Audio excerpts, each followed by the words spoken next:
नारायणं नमस्कृत्य नरं चैव नरोत्तमं देवीं सरस्वतीं व्यासं ततो जयमुदीरये नष्टप्रायेषु भद्रेषु नित्यं भागवतसेवया भगवतिरुत्तमश्लोके भक्तिर्भवति नैष्टिकी मम ज्ञानतिमिरान्धस्य ज्ञानाञ्जनशलाकया तत्त्वदुन्मिलितं येन तस्मै श्रीगुरवे नमः श्रीचैतन्यमनोभीष्टं स्थापितं येन भूतले स्वयं रूपकदा मह्यं ददाति स्वपदान्तिकं वन्देऽहं श्रीगुरो श्रीयुतपदकमलं श्रीगुरून् वैष्णवांश्च श्रीरूपं साग्रजातं सागररघुनाथामितं तं सजीवम् अद्वैतं सावधूतं परिजनसहितं कृष्णचैतन्यदेवं श्रीराधाकृष्णपादान् सागरललिता श्रीविशाखान्वितांश्च हे कृष्ण करुणा सिंधु दीनबंधु जगत्पते गोपेश गोपिका कांता राधा कांता नमोस्तुते तप्त कांचन गौरांगी राधे वृंदावनेश्वरी वृषभानुसुते देवी प्रणमामि हरिप्रिये वाञ्छाकल्पतरुभ्यश्च कृपा सिन्धुभ्येव च पतितानां पावनेभ्यो वैष्णवेभ्यो नमो नमः जय श्री कृष्ण चैतन्य प्रभु नित्यानंद श्री अद्वैत गदाधर शिवासादि गौरभक्तवृंद हरे Krishna Krishna Krishna Hare Hare Hare Ram Ram Ram Hare Hare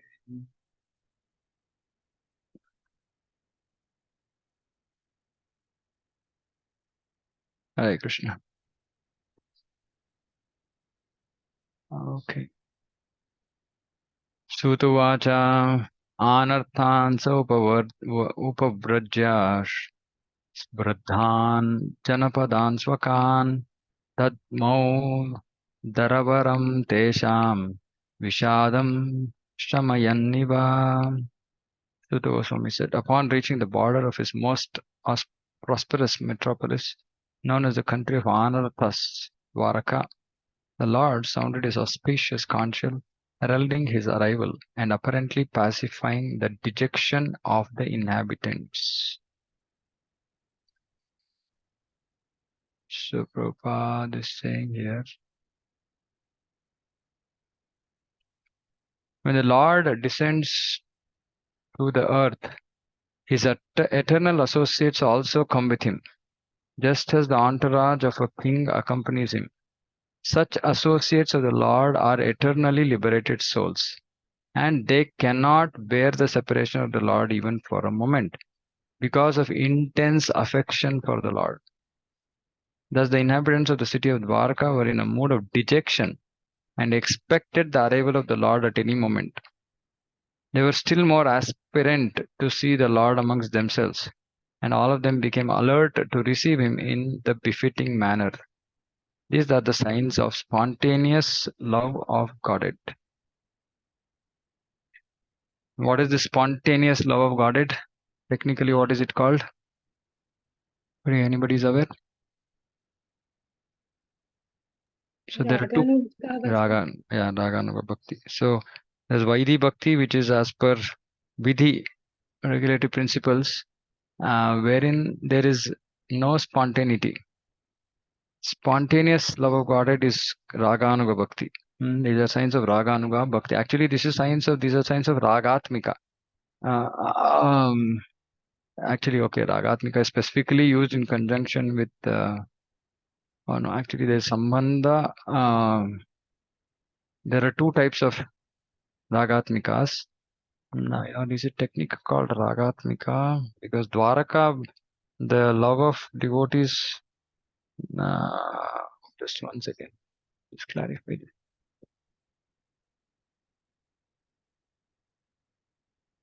Bhakti Rasamrita Sindhu. Looking up my notes. So, because these things we have to understand very nicely. That is why, rasa, we should not enter rasa. I keep telling this. We should not enter rasa without understanding tattva. Because the love of the devotees in Dwaraka is very different from the love of devotees in Vrindavan. Second.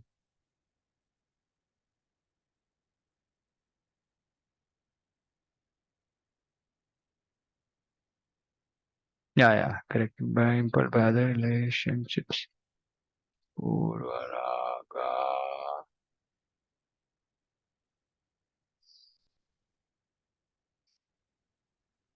No, the Agatmika is only in inhabitants of Raja. So anyway, this spontaneity, specifically with the devotees of Dwarka, I need to check what is it called. Path of Vaidhi Bhakti, with a desire for conjugal relationship with Krishna and high position, but without desire of the gopis type of love, after some time becomes a queen in Dwaraka. So this is a little bit of Aishwarya mixed, Aishwarya Jnana, yeah. Those who desire, but worship of then Krishna and Vrindavan as a lack the worship of their gods in there. Predominance, if there is, they have a predominance of awareness of Krishna as the Lord, Aishwarya Gnana. Yeah, so there is a predominance of Aishwarya but it's still spontaneous. It's still spontaneous. It's not based on certain rules. And of course, here specifically we're talking about. Anyway, I have to get more clarity on this because our acharyas don't speak much about the love of the inhabitants of Dwarka. There's a little bit mentioned here and there because our focus is more on Rajadama. So few things to note. So when Lord descends, so there are when we see in Krishna book, right, when Brahma actually he conveys the message of Vishnu. He says that okay, Vishnu is going to appear. All of us have to appear on earth to assist in his pastime. Still, he remains on earth. Brahma was talking to all the demigods. So to assist in Krishna's pastimes, specifically the Mathura Dwaraka pastimes, there are two kinds of devotees who came down. One was from eternal associates, Nityasiddha devotees from Dwaraka. So they came down along with Dwaraka Krishna. Now, along with that, or in those rupas, there was also manifestation of amshas of devatas. Portions of devatas had also entered because that was the order given by Brahma, conveyed by Brahma, that all the demigods also have to appear. So there were two, like there were amshas from Swarga and there were eternal associates from Dwarka. Both of them were present to assist in Lord's pastime. This is also unknown because when Krishna eventually, right? So we will hear that all the Yadavas they kill each other. Actually, the Yadavas, I mean, those eternal associates of Krishna from Dwarka, they cannot die. Or anything like that. So it was actually the amshas of the devatas who all went to Prabhasa and then fought amongst each other, and then they went back to Swarga. So these are very, very rahasyam, guhyam, very secrets.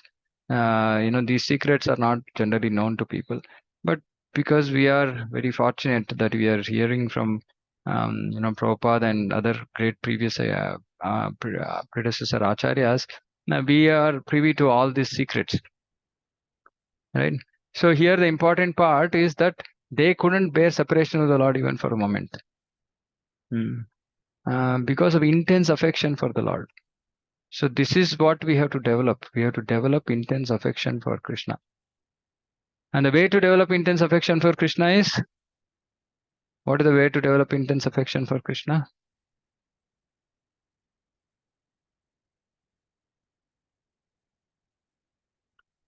Hare Krishna. Maranam, by hearing about Krishna. By hearing about Krishna, by chanting, taking Krishna's name.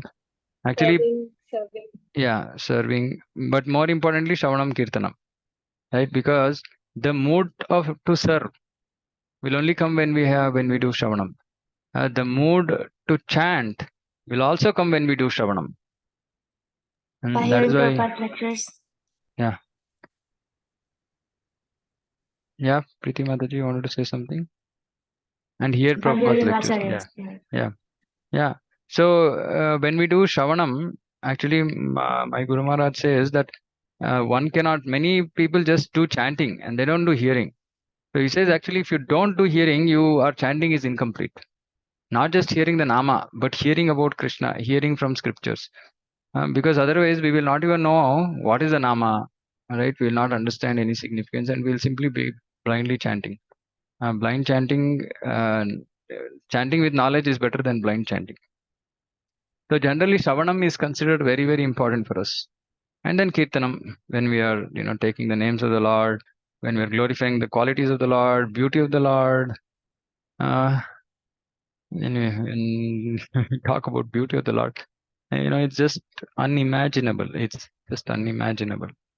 The residents of Vrindavan are always just so attracted, intensely attracted to the form of Krishna, to his sweet words, the way he speaks, the way he deals with people, his smile. Madhuradipate Rakilam Madhuram. Everything about Krishna is sweet. So these things actually, but how will we know? How will we know that Krishna is sweet? How will we know what his attributes are? How will he know how he deals with his devotees? How will he know the love of his devotees towards Krishna? Only when we hear.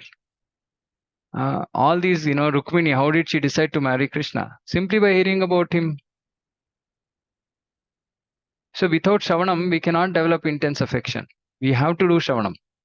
But like I've been emphasizing consistently, saying that it is not just Leela Shravanam. It is Tattva along with Leela. The way Prabhupada has presented his books. See, Prabhupada has not presented his books just Leela, Leela, Leela. No, you read Krishna book. With Leela, there is Tattva. He's intertwined Tattva with the Leela. So we have to understand the position of each and every person. We have to understand the nature of their love. But the common quality amongst all these great devotees is intense affection. So intense that they feel separation from the Lord. We feel intense affection towards material things. But we don't feel intense affection towards Krishna. We don't feel intense affection towards material. We feel intense love towards material things. But we don't even feel intense affection towards Krishna. And that will come only by Shravanam. Actually, Krishna is like that only. If we keep hearing about Krishna, then we'll naturally develop.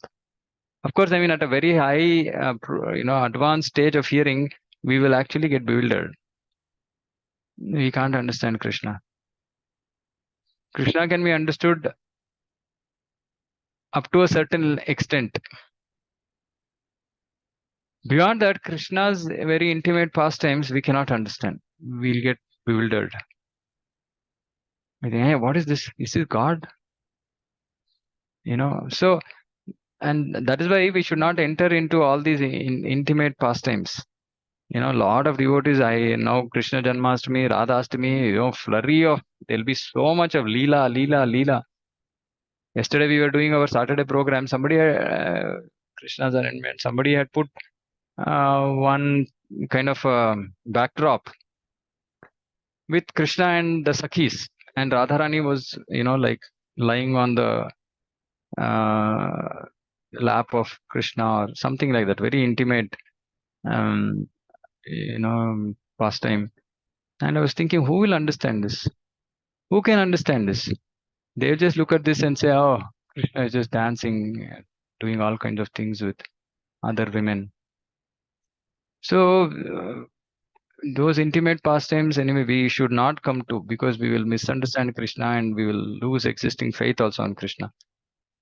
So we should hear. That is why Krishna book is very good. And gradually we should read Bhagavatam, come to the 10th canto, read each and every verse, slowly, steadily, with purports, and slowly understand piece by piece Krishna. But the only way is Shravanam. The only way is Shravanam. And then we should feel separation. Our acharyas showed that. They felt intense separation for Krishna. So they were in the mode of dejection and they were expecting arrival of the Lord at any moment. They were still more aspirant to see the Lord amongst themselves. So we should also aspire. We should also aspire. Oh, I want to be with Krishna. I want to serve Krishna in Goloka. I want to serve Krishna wherever he wants me to be in, but I want to serve him. And we should always become alert. This word alert is very, very important. We should be very alert to receive Krishna in the form of his Nama, in the form of his Leela, everything. Should be alert to receive him. Meaning we should have that understanding, saying that Nama is non-different from Krishna, Leela is non-different from Krishna, and we should be alert to receive him. Meaning we should not like just do Shravanam or any of whatever devotional activities we are doing just like as a matter of fact. "ठीक है, करना है, कर लो." Not like that. We should be always alert. Every Nama we have to be alert. It's easy to say, but it's very difficult to follow. But we have to try. Like I keep saying, it's not that whatever I say here, I already practice. No, because we are reading Prabhupada's purport. So when I read this, I also take this as application for myself. That's the reason we are reading from purports and not, just my own some blah. Okay, so that's the reason I keep telling, right? This first canto is so beautiful, so sweet, because it's all describing Krishna's intimate devotees, Dwarkavasis, Pandavas, a little bit here and there, Vrajavasis, everything. So beautiful. So Uchakashe Dhavalo Daro Pyurukramasya Dharas Shonima Dadmayamana Karakananja Sampute Yathabjakhande Kalahamsa Utsvanaha. The white and fat-bowled conch shell, being gripped by the hand of Lord Krishna and sounded by him, appeared to be reddened by the touch of his transcendental lips. It seemed that a white swan was playing in the stems of red lotus flowers. Actually, Bhagavatam is actually full of these kind of metaphors, right? Comparisons, similes, and Alankara. This is called Alankara.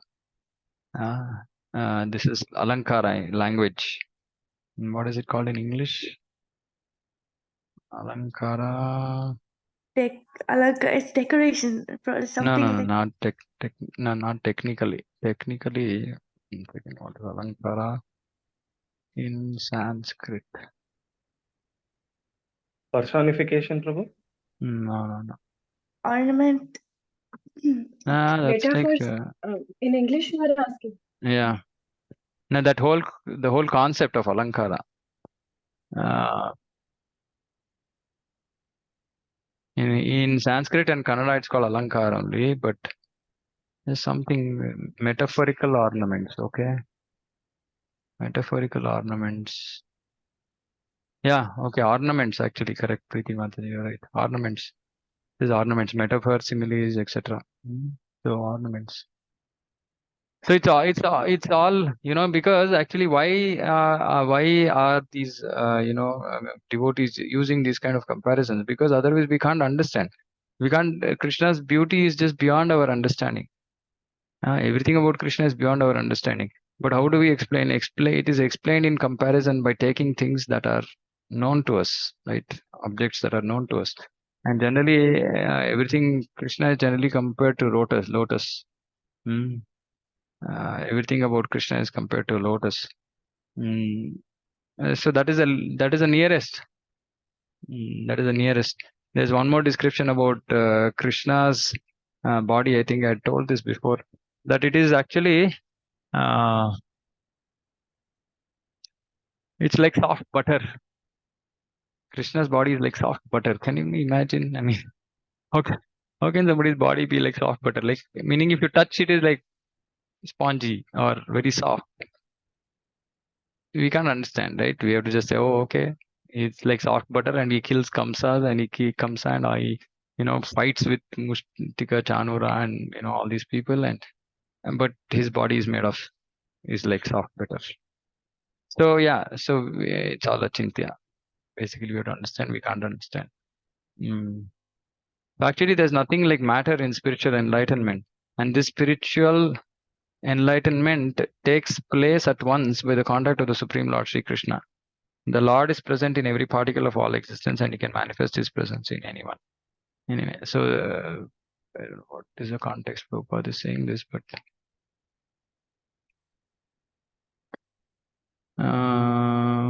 The redness of the white conch shell due to the lip touch of the Lord is a symbol of spiritual significance. Okay, that is why. The Lord is all spirit and matter is ignorance. Actually, there's nothing like matter. So, because that redness of that white conch shell and due to the lip touch, it is not material, it is spiritual. And that's why Prabhupada is explaining. Tamupashritya ninadam jagadbhayabhayavaham pratyudyayuhu praja sarva bhartar darshana lalasaha. The citizens of Dwaraka, having heard that sound which threatens fear personified in the material world, began to run towards him fast, just to have a long desired audience with the Lord, who is the protector of all devotees. Such a beautiful loaded sentence. So here that sound of the conch shell, sound of Krishna's name, sound of kirtan, sound of kartal, sound of brudanga, all of this threatens fear personified in the material world. So if we are affected by anything material and we are stuck in some anartha, or we are in some very fearful situation, or we are in like a situation where we might fall down from our bhakti, we are going to do something nasty. We have to just take shelter of the sound of Krishna, holy name of Krishna, kirtan, call out for help to Radha Krishna, because actually it threatens fear personified. It threatens it. Our anarthas are also, they're fearful because they know that they're coming in the way of us attaining Krishna. So everything is just, everything becomes auspicious. And Krishna's name is so powerful that if you very prayerfully beg, call out, cry for Krishna, and Krishna immediately he reciprocates, right? Because Nama is not different from Krishna. Because Krishna is the protector of all devotees. Krishna protects all his devotees in all situations. It's just our ignorance that we cannot recognize it. And we think that we are, of course, I've said this multiple times before. This is applicable only for devotees who surrender to Krishna. When we surrender to Krishna, Krishna protects us at all times, in all situations. However good, bad, ugly the situation might look. He is the protector of all devotees, and this is the part of one of the amshas of Sharanagati. Rakshishyati iti Vishwaso. Having the faith that Krishna will protect. And what does Krishna protect? What will Krishna protect? And you say protector of devotees, what does Krishna protect? How does he protect the devotee?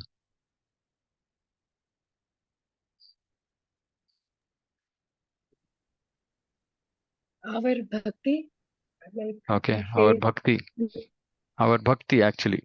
It's nothing else. Actually, Krishna is not here to protect our material things or material positions. He might do that if he thinks if he thinks that there is a need for it, right? But primarily Krishna protects our bhakti. Actually, he just doesn't protect our bhakti. He protects our bhakti in such a way that it increases. Protection means just maintaining or retaining whatever is there. No, but the way Krishna protects, automatically, because devotees feel so obliged, their love for Krishna increases and their devotion actually increases. So the more we take shelter of Krishna, the more we feel his presence in our life. Of course, see, we should also, I've told this before also, we should not go about glorifying how we experience Krishna's presence in our life, unless it is a very objective, something which will help. There's some conversation and somebody is in real distress, or lost faith in Krishna. Then to reinstate that faith, somebody can maybe quote personal examples with respect to how Krishna has reciprocated in our life. But Krishna does reciprocate, but we don't have to go about telling people, because then People might not understand our true intentions, and they might think, you're just showing off or something like that. It's not required, but Krishna reciprocates with all devotees. So this is again surrender Krishna's name, and they had such a yearning to see the Lord that they ran fast. They ran fast, and the same enthusiasm, anxiety should be there. When there is a senior Vaishnava, when we have an opportunity to serve somebody, we should have the same, the enthusiasm, eagerness, run fast, not physically, right? But just so we have to get so attached to what we are doing. Out of fear, problems of material existence, namely food problem, shelter problem, fear problem, mating problem. Out of the four problems, the fear problem gives us more trouble than the others. We are always fearful due to our ignorance of the next problem. We are fearful because we are ignorant about our future and we don't know what is going to happen. The whole material existence is full of problems, and thus the fear problem is always prominent. This is due to our association with the illusory energy of the Lord. So there's a verse for this: Bhayam Dvitiya Viniveshata Syat. Known as Maya or external energy, yet all fear is vanished as soon as there is the sound of the Lord. Bhayam Dvitiya Viniveshata Syat means Bhaya is because we are seeing two things. We are seeing matter and we are seeing Krishna. No, matter is also Krishna, because everything is coming from him. Then there is no Bhaya. For example, we see Corona as a virus, and we don't see Corona as instrument of Krishna, then we'll be afraid. But when we see Corona as an instrument of Krishna and saying, okay, Krishna is using this however he wants, I have taken shelter of Krishna, so why am I worried about anything? So we don't have to be worried. Our body is there, it will remain till Krishna wants it to remain. How much ever we fight to maintain it, we cannot maintain it one moment beyond what Krishna wants. Right? And Mare Krishna Rake Ke, Rake Krishna Mare Ke. If Krishna wants to end somebody's presence in this material world, who can extend it? Nobody can save themselves. So it's all in Krishna's hands. When we surrender to him, we just depend on him like a child. So completely dependent on his parents, and that's it. Whatever situation, just be happy. Okay, Krishna is there. Okay, this is happening. This doesn't seem very favorable, but no, Krishna is there. He knows what it is. He knows why this has to happen. That's it. Then no fear, no anxiety. Devotees, we should reach a stage where we are not worried about tomorrow first. That is the first stage. And we should stop worrying about tomorrow. Second stage, stop worrying about today.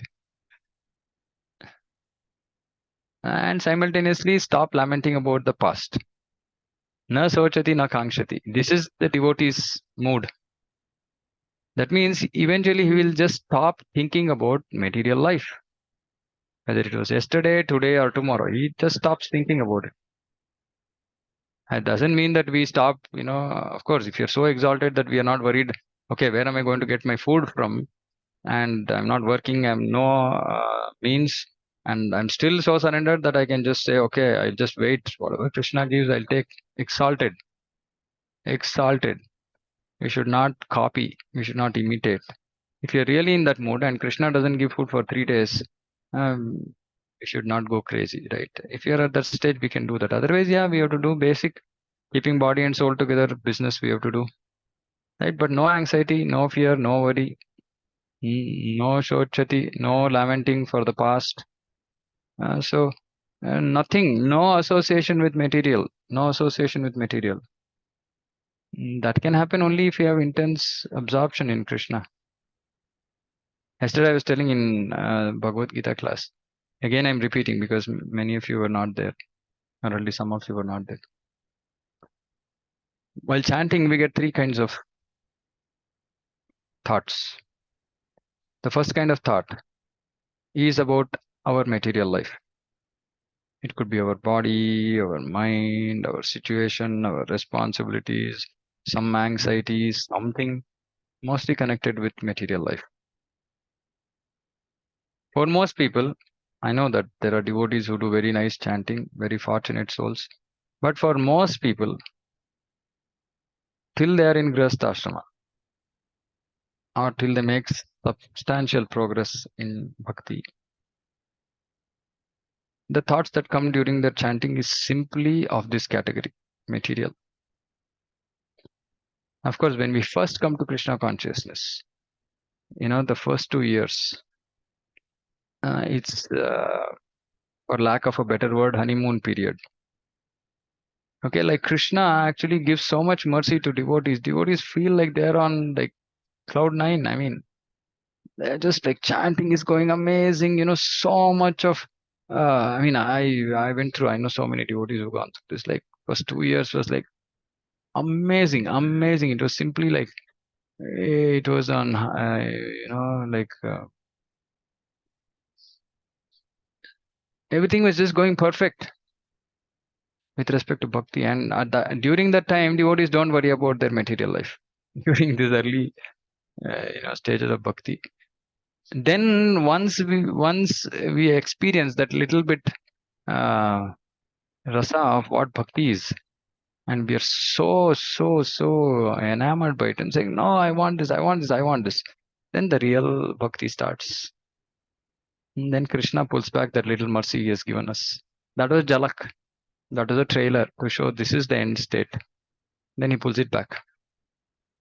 And when he pulls it back, it's very, very tough time. It's very tough time. Then it's like uphill. Bhakti is like uphill then. But we should remember that it's okay. It will come back. I have to just remain. I have to remain fixed. However, I'm struggling. It doesn't matter. So when we are going through all these stages in life, mind is full of material thoughts, material this, like Prabhupada is saying, yes, this problem, that problem, everything is coming. When we make little more progress, reasonable amount of progress, where our attachment to material things has reduced, naturally we should engage in service. Lot of service in such a way that we become drowned in that. That time our thoughts now become about our spiritual activities, about maybe preaching, about maybe some cooking seva, about something else. That is the second kind of thought which will come. And this thought is considered auspicious. Material thoughts during chanting is inauspicious. Nama parada. Thoughts about bhakti activities are auspicious. It's still not perfect. I mean, the stage of perfection is when it is directly connected to Radha and Krishna. Of course, this is also directly connected, but directly connected. Like Krishna's name, we are engrossed, Krishna's Leela, Krishna's pastimes. Right? So naturally, when these things start coming to our mind, actually thoughts about our material activities and thoughts about Krishna are not so different, but still the mood is still little bit of might be Rajoguna. So when we move further, then it will get more purified, and that is the perfect stage. So these three kinds of thoughts come. Definitely, we should get away from these material thoughts. And these material thoughts are generally yesterday, today, tomorrow, yesterday, today, tomorrow, yesterday, today, tomorrow.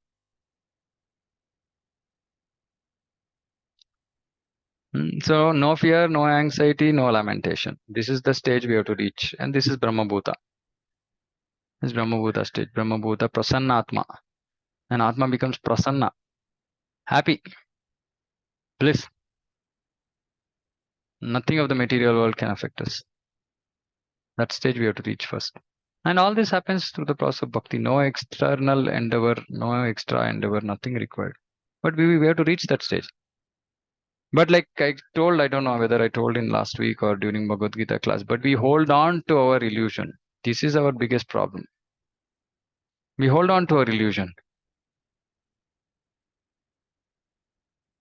And we hold on to illusory activities we are doing. We hold on to illusory relations at the expense of bhakti. These are not going to help. Right? Like, oh, I have to meet my relatives. I have to go here. I have to go there. But if all this is preventing us from making progress in bhakti, what is the use of these activities? But because we are holding on to those activities, we will make very slow progress. Or sometimes if that asat sangha is so strong that it might even pull us down. So please understand this. When we are doing sadhana bhakti every day, we are putting so much of ghee on the fire, and fire is now burning nicely, blazing. And then when we do asat sangha, we are just pouring cold fridge water, cold, not normal water. Asat sangha is cold water. So that's why we say asat sangha tyag e Vaishnava achar. Asat sangha has to be given. Now, what does asat sangha give up meaning? Not that we just go lock ourselves in one room and say get lost to everybody. No. But we do only as much as required such that we don't get influenced by the other person. This is the meaning of association. Association means getting influenced. As long as we are not getting influenced by people, we might be meeting people, we might be working with people, we might be meeting relatives, might be meeting friends. It's not required, but if we don't get influenced by them, then it's okay. But our problem is like, I'm answering few questions that various devotees have put in a way that it's contextual, because it's about how we are fear of illusory energy, holding on to illusion. Like for example, when so before I came into Krishna consciousness, I used to like old Hindi songs a lot.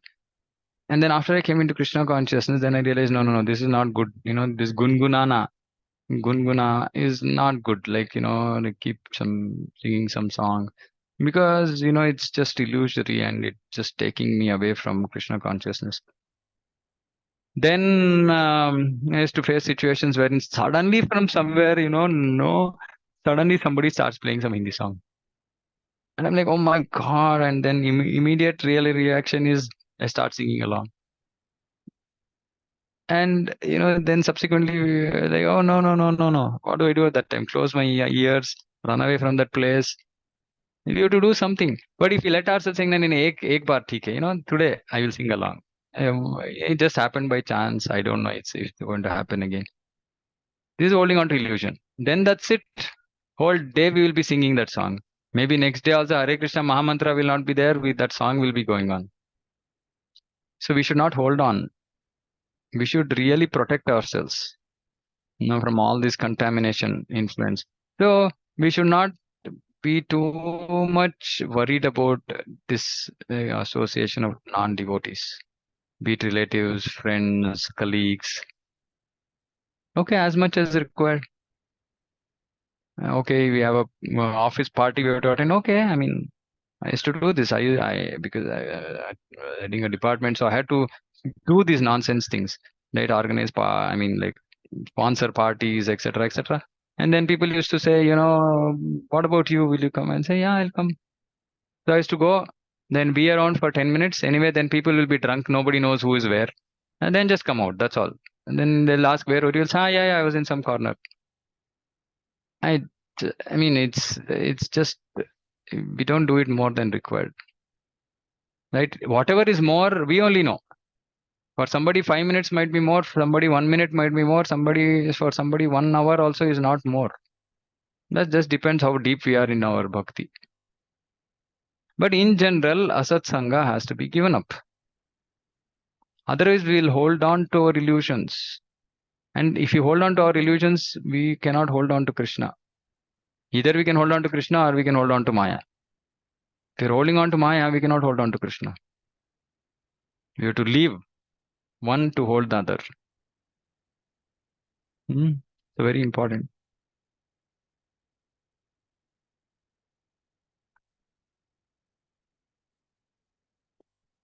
तत्रोपनीतबलयोरवेर्दीपम् इवादृताः आत्मा रामं पूर्णकामं निजलाभेन नित्यदा प्रीत्युत्फुल्लमुखाः कोचुर्हर्षगद्गदया गिरा पितरं सर्वसुहृदम् अवितारम् इवार्भकाः. The citizens arrived before the Lord with their respective presentations, offering them to the fully satisfied and self-sufficient one. This is a very important, interesting thing. Who by his own potency incessantly supplies others. These presentations were like the offering of a lamp to the sun. Yet the citizens began to speak in ecstatic language to receive the Lord, just as wards welcome their guardian and father. Very nice, actually. See, the citizens arrived before the Lord with their respective presentations. Now, these presentations to the Lord can be very simple and humble. Because Lord is what? He's self-sufficient. He has everything. What do we have that we can offer to him? Everything is his. But we will still offer. Because whatever he has given us, we have to use to serve him only. So we will still offer. And he's the one who is supplying to everybody. He is fully satisfied. He doesn't need anything from us. He doesn't need anything from us. Why do we offer? For our own purification. Why do we chant Hare Krishna? For our own purification. Why do we do bhakti? For our own purification. At an advanced stage, Krishna loses his self-sufficiency. Advanced stage meaning of our understanding. So, meaning in Vrindavan, in Goloka, Krishna loses his self-sufficiency. Meaning, he then becomes dependent on his devotees for his satisfaction, for his happiness. So while in the context of the material world or even up till Vaikuntha, we can say Krishna is Atma Rama. But when it comes to Goloka, he is not Atma Rama. He loses his Atma Ramatva. Then it is called Parataratma or something like that. Atma Rama Paratarama. Parataramatvat. Paratarama means depending, he starts depending on others. So that is why I said, it's difficult, very difficult to understand Krishna in Goloka. Very, very difficult. We have to become very, very pure, pure minded, pure brained to understand nitty-gritties of Tattva. I mean, this one concept confused me for so long. I mean, many years I've struggled to understand this Atma Rama. Why Krishna is Atma Rama? How is he Atma Rama? But he's not Atma Rama in the Goloka. He's Atma Rama when in connection with material world. He said he's Atma Rama because nothing is like Udasinavati. He's like as if indifferent towards this material world. And he's self-sufficient. He doesn't need anything from this material world or any material things or anything for that matter. The only thing he wants is his devotee and his devotee's love. And for that, he becomes dependent. So he loses his self-sufficiency. Anyway, it is not in context, but when I saw this word self-sufficient, I thought it's good to know this information. But in this context, it is like whatever Krishna has given us, we have to give it to him. We have to offer it to him. And I keep telling this again and again. Grihasthas have to offer Lakshmi to Krishna. Please understand. This is the only way we will purify ourselves. Otherwise, we are just misers. Krishna is giving money and I'm putting it in my bank. Krishna is giving money, I'm putting it in my bank. Misers. Right? Krishna is giving me 100 rupees, I'm giving in 1 rupee. What a stingy person I can be. Krishna is giving me 100 rupees.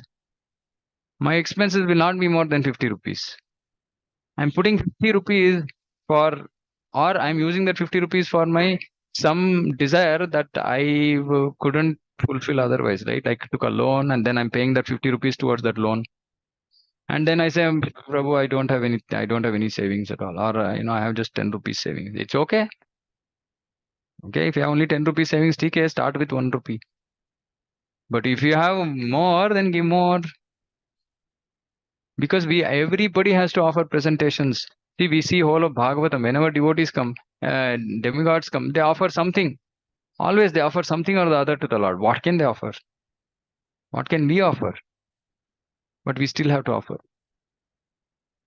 And that's why here, as they were saying, these presentations were like offering of a lamp to the sun. What is the use of a lamp in front of a sun? But we should still offer. Yet the citizens began to speak in ecstatic language, like glorifying the Lord, happily expressing their emotions, feelings towards the Lord. But these are all based on tattva. This is the whole point, when I say tattva, ecstasy, emotions, happiness, this is not devoid of jnana. The jnana is built in for these people because they're eternal, nitya siddhas. That jnana is built in. Their understanding about Krishna's position, their position, everything is built in, and based on that platform, the emotions are developed. It's not the other way around. It's not that we develop emotions and then try to understand the tattva behind it. No. We have to first build the tattva. Tattva means sambandha jnana, understanding who am I, what is Krishna's position, what is our relationship, and going deeper and deeper and deeper into that. Only then develop emotions, because emotions, bhava is a process. Developing bhava is a process, right? Anartha nivritti, ado shraddha tata sadhu sangha, bhajana kriya, anartha nivritti, then nishta has to come. What is nishta? Nishta means fixatedness in bhakti. Not doing one thing one day, another thing another day. Right? And when we are fixated, we are also, our concerns about material things reduce. And we are consistent. Consistent means irrespective of what situation. So when we come to Nishta, then little bit of ruchi develops, little bit of taste, then asakti, then bhava. So this bhava is not cheap. We might have today maybe drop of that bhava. And which we might be thinking, oh, I have so much of love for Krishna. No, this is not love. It's just like I said, minute, minuscule drop. Or many times it might just be even material. So we don't know. But we have to develop those real emotions. And real emotions are built on the platform of complete disconnection with this material world, meaning detachment from this material world. Knowing that I don't belong to this material world. Nothing of this material world is important for me. But still, yeah, I go on. I do whatever, like a machine, I do my work. Like how gopis used to just mechanically, they're like, they just don't have external awareness at all. They're just mechanically doing their work.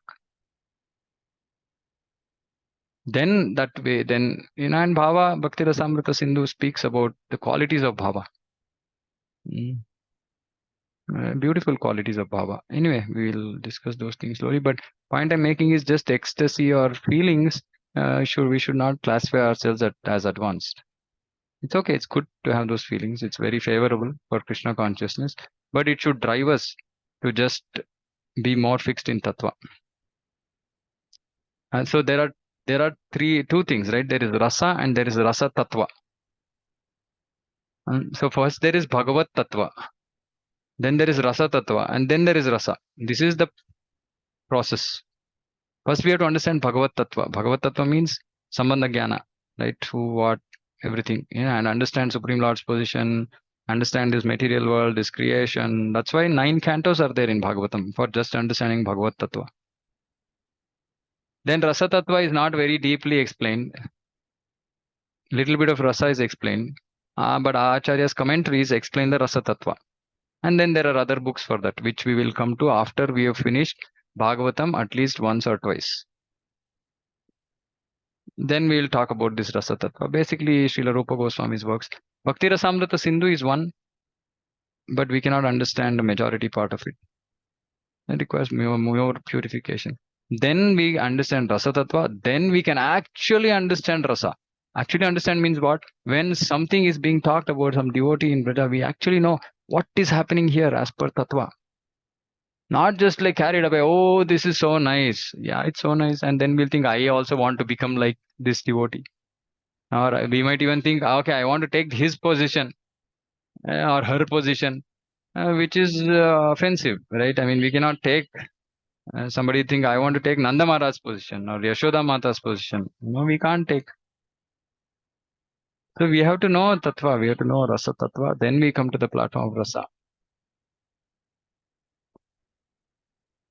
So Prabhupada is saying, as a Supreme Father, the Lord, however, does not supply to pure devotee what is considered to be a barrier to the discharge of devotional service. So yesterday, in our class, there's one young boy. His name is Krishna. Saturday we have a satsang. He was asking me this beautiful question. I mean, just so sharp his intellect is. He was asking me this, saying that, Prabhu, on one end you said that whatever we get is because of karma phala. Then on the other end you said that, Krishna doesn't give something to a devotee. What does that mean? I mean, if you are getting everything from our karma phala, then why Krishna is giving or not giving something? As in, so he connected. I mean, he's what, seventh standard or something like that, right? As in, I mean, and he's connecting these two different things I've said in two different classes, and I was like, oh my god! I mean, just sharpness of intelligence, it's just crazy. And I keep telling his parents, saying, please don't waste his life. I mean, he's a pure devotee. He can remain a pure devotee. He can preach and change lives of millions of people. Just see how sharp his mind is. He's connected karma phala and mercy of Krishna together and asking, how do these two now interact? How do these two work in conjunction? And I was like, amazing. I mean, this taken me years to understand these concepts and, understand the answers. And that boy is asking that question, just like, all these devotees from past life, they've come, to teach us, to really teach us, and many a times when I interact with such devotees, I get so inspired. Oh my God, I'm so fortunate that Krishna is sending such devotees and that I am able to interact with such devotees. Amazing. Right? So what is the answer? For a pure devotee, there is nothing like karma phala. For a pure devotee, there is nothing like karma phala. Whatever is happening in a pure devotee's life is purely Krishna's mercy. Whatever it is, whether it's happiness or distress, it's just Krishna's mercy. And Krishna then doesn't give something to a pure devotee which might become a barrier. For example, a pure devotee doesn't have money and he's struggling, but he's a pure devotee. Krishna may not give him money if Krishna knows that by getting money, that pure devotee will go away from Krishna. This is Krishna's prerogative. At the same time, Krishna might give so much of money to a devotee because he knows that he's not going to use one pie for his sense gratification. So Krishna gives, doesn't give, and also takes away. So there are three things. Krishna gives, Krishna doesn't give, Krishna sometimes takes away also. He takes away things that are barrier for progress in devotion for the devotee. That is why it's very, very difficult to understand. Very difficult to understand what a devotee is going through. Because first of all, we don't know what is his internal consciousness, pure, not pure, how much pure. Only he and Krishna knows. No. And what is happening in the devotee's life, why it is happening, only Krishna knows. And when devotee becomes more advanced and, more sober, Tattva Guna, then he also can understand, oh, this is the reason. Okay, let me then try. This is what Krishna wants me to learn from this situation. And many a times I was like, I think Preeti Mataji shared some excerpts from some Bhagavad Gita class I'd given. So that I was saying that Krishna, sometimes we might not be aware, but Krishna speaks to us. Sometimes either through a speaker in a class, through other devotees, casual conversation. Sometimes through non-devotees, he tells us what we need to hear if we are pure devotees. Okay, so I'll stop with those words, and we just finished 5 verses. Okay. So if anybody has any questions, we can discuss.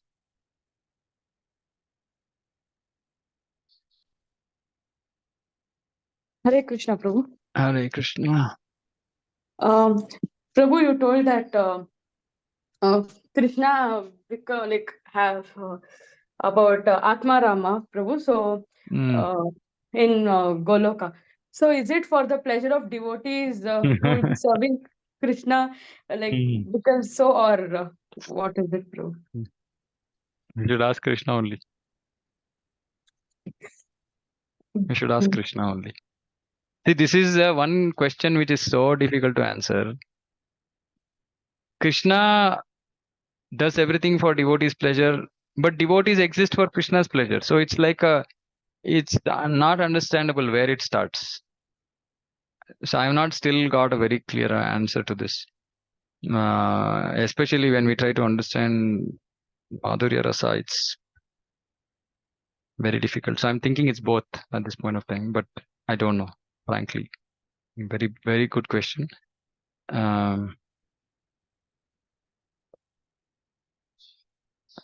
Yeah, Krishna is so, I mean, it's so difficult to answer this because Krishna is so naturally attracted towards the devotion of his devotees that, he is so pulled that, what is it? I mean, he's not in his control. He's not, does it just loses self-control. Now, what do we say? Is this that he's knowingly he's losing self-control? No, doesn't look like. He just loses it. He just loses it and he cannot get back his self-control, or he doesn't want to get his self-control. Now, what is triggering this? When we read Chaitanya Charitamrita, we get some sense of an answer for this. But I can't very pointedly answer this. I'm still not reached that stage of understanding. I'm wanting to get an answer to this very clearly, but not been revealed to me yet. Very good question. Okay. Anything else? Okay. So any key takeaways from class? Anybody wants to share anything?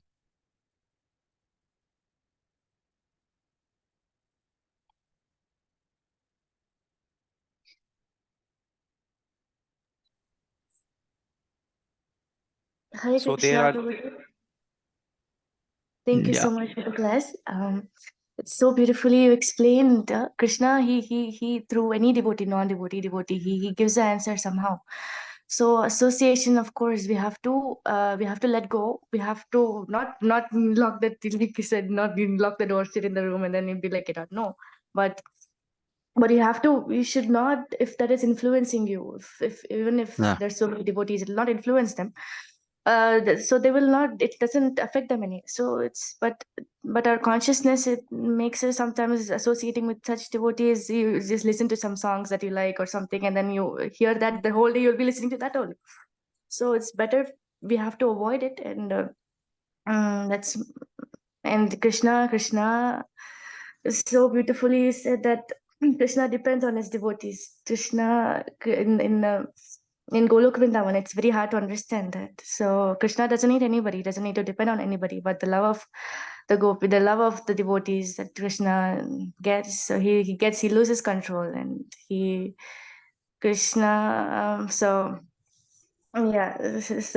the love of the devotees captures Okay. Krishna and he loses control. So that's very beautiful. Okay. Anybody else? Nice points. Anybody else? Am I audible, Prabhu? Yeah, please. Yeah. So we discussed 3 tattvas. So Bhagavat Tattva, Rasa Tattva, and Rasa. That is very, very nice.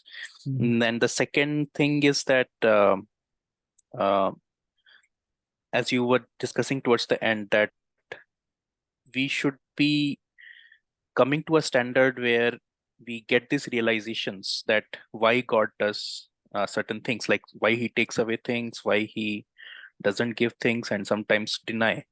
So Why he gives, why he denies, and why yeah, he takes away. Yeah, why three he things. takes away. Yeah. Yeah. So I think Prabhupada also mentions in some purports that man proposes and God disposes. So going to that depth of understanding is important. That why Just one thing, Prabhu. Meaning of man proposes, God disposes means what?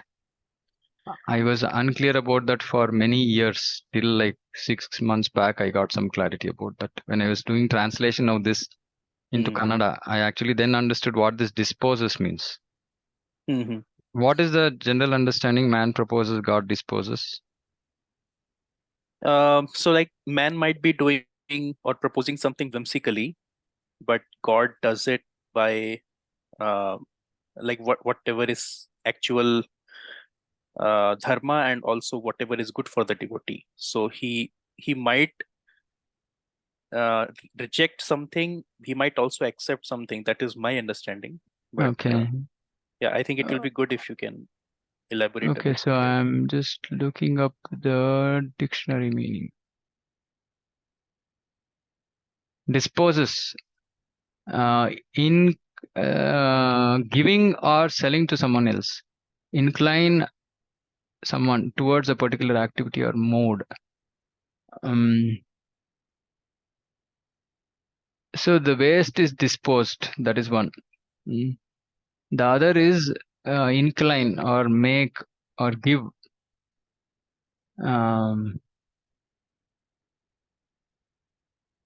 Transfer or give away. So there are two ways to understand this disposes. One is he rejects. The other is he gives. Okay, but that is left to God. That is left to Krishna. Whether it is even for devotees or non-devotees, it is left to Krishna. For non-devotees, it normally doesn't bother, and he just lets his, karma phala and Paramatma and all those his system, material process system that he has put in place, they'll take care of it. But in case of devotees, he will personally decide what is required, what is not required. But man proposes, man says, I want something. Krishna will decide whether it should be given or not in general. And without his consent, anyway, nothing can be got. That is also one thing. Yeah. Okay. Yes, true. Okay. Thank you. Hare Krishna Prabhu. So Hare Krishna.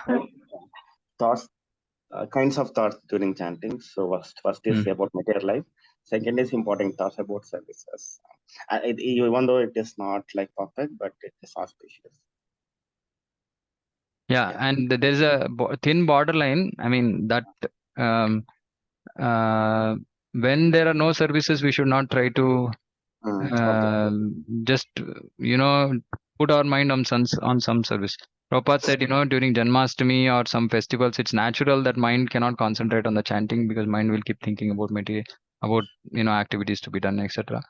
But eventually, it should just be fixed in the Shravanam, and then by that, a few things will come naturally to the mind, and if that is in relation with Krishna, Krishna's pastimes, Krishna's qualities, etc., it is good. But it is good. It is good. We should not try to. We should not. What should I say? We should not try to prevent. If those thoughts are coming on the spiritual platform, it is good because eventually it will take us to the next stage. Is what I'm realizing. Thanks, Prabhu. Yeah. Prabhuji, one more thing. I just wanted to share. You also shared about the lecture itself, the class. Through we can understand Krishna, we can develop love for Krishna bhakti through hearing Shravana. So Shravanam, and also we have to. It's Maya or Krishna. So we cannot be observed in Maya and be observed. So it's either we have to hold to Krishna or Maya. Okay. Yeah. Okay. Hare Krishna Prabhuji. Hare Krishna. Dandavad. Sir, I want to ask you one question. Yeah. In the morning, 4:30, we are sometimes we are not able to wake up and the Maya is catch up to our brain at that time. How we can avoid that kind of activities in the early morning, because most of the people, uh, that time the chanting is very better time. And Yeah. whole day we can do the chanting better than that morning, the patok, and that will improve our the patok. Yeah, I mean, japa we should not do throughout the day. Please, I mean, first thing we should understand 16 rounds are to be finished in the morning. And there is no question about chanting beyond 7 o'clock for Prabhus. For Prabhus, I'm saying Mataji's, it's very different because they have responsibilities. So they will have to do that and then come back. Maybe most devotees ideally should target to do at least 50%, 10 rounds they should have finished, even Mataji's, before they start their, whatever daily cooking responsibilities, etc. But Prabhu, before 7 o'clock, chanting has to get over. And we have to make a note of saying that, how many times am I, and that's the reason I encourage devotees to write sadhana charts so that you'll know, where you're going wrong, what you have to do, what you have to change. Yeah, and you can observe saying that the day you did not finish chanting before 7, how good or bad your consciousness was. And then that should become the motivation, saying that, oh, if I do chanting after I'm getting up at 5:30, 6 o'clock, then chanting will go on till 8 is bad. And sometimes I'm not able to do that also. I'm chanting after 9 o'clock. Oh, that's bad. How bad my chanting was. I didn't hear even one nama. My mind was always out, running around here and there. So we should avoid it. We should avoid it just because it's not helpful. That kind of chanting is not helpful. It's offensive. It displeases Krishna. And another thing is we should not chant while we are hearing. I see a lot of devotees chanting when they are sitting in class, when kirtan is going on. We should not chant. It's offensive. It's a nama parada. We should do only one service at a time. Either we are chanting or we are hearing. So chanting doesn't mean that this is also one misconception. Actually, if we do our 16 rounds perfectly, we don't need to do like, these kind of rounds, like not good rounds, not good rounds. That is why Prabhupada gave us clear program, right? First is chanting, then reading, then hearing, then seva. After this, if we still have time, we can do more chanting. So, japa, Shravanam, or actually, I won't say Shravanam, reading, hearing, services in a day. I'm saying this should be the schedule. Services, and then after that, if you have more time, we can do more rounds. Not that we at this stage in our life we start doing 32 rounds. No, that is not advisable. We have to do 16, then we have to do 1 hour of reading, maybe 1 hour of hearing, and at least half an hour of seva, something. Either we are preaching, we are doing some activity with the body, because the rest of them are activity of the mind, right? Chanting, reading, hearing, is everything is activity of the mind. Then we engage our body, physical body, in Krishna's service. After that we have time, we can go back and then say, okay, let me do more chanting. Or some people are more inclined towards reading, they'll do more reading. But these things have to be done first. All these 4 activities have to happen in a day, then we can repeat something. So then chanting, like I said, time is before 7, not after 7. We have to just, see some of these things. One is association of devotees helps. Peer pressure helps sometimes. We just seeing everybody else doing and we also feel we should do. But more importantly, just bad chanting doesn't please Krishna. That's all motivation. And for me, really my motivation is early chanting is good chanting. That is my motivation. Early chanting is good chanting. Everything else is bad. So I want to do good chanting. So I push myself. It's not easy, but we have to push ourselves. And we have to keep trying.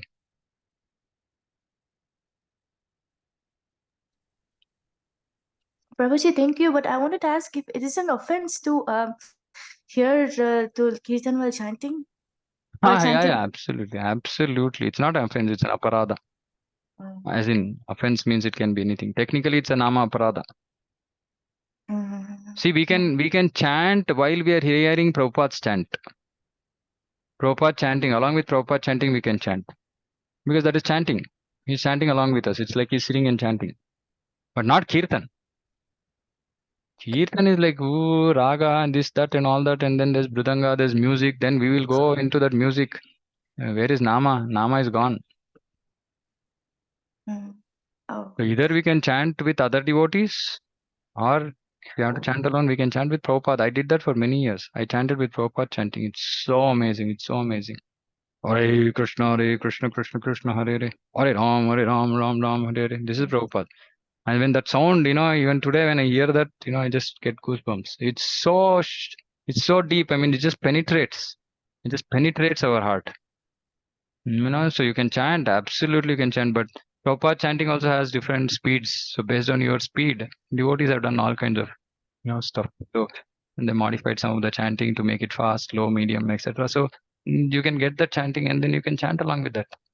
But you should also chant along. It's like you should see that, okay, I am sitting in the association Prabhupada is chanting, I'm also chanting. And it's amazing. It has a very powerful effect. You can do yes, that. thank you. Okay, I think we are out of time, so we'll end here. We'll again meet Krishna willing next Sunday for Bhagavatam. Srimad Bhagavatam ki jai, Jagat Guru Srila Prabhupada ki jai, Vancha Kalpatarubhishta Kripa Sindhu Bhyo Patitanam Pavanebhyo Vaishnavibhyo Namo Namaha. Nanta Koti Vaishnavi. Jagat Guru Srila Prabhupada. Hare Krishna. Hare Krishna. Hare Krishna, Prabhu. Hare Dandavat. Krishna. Dandavut Pranam. Hare Krishna. Dandavat.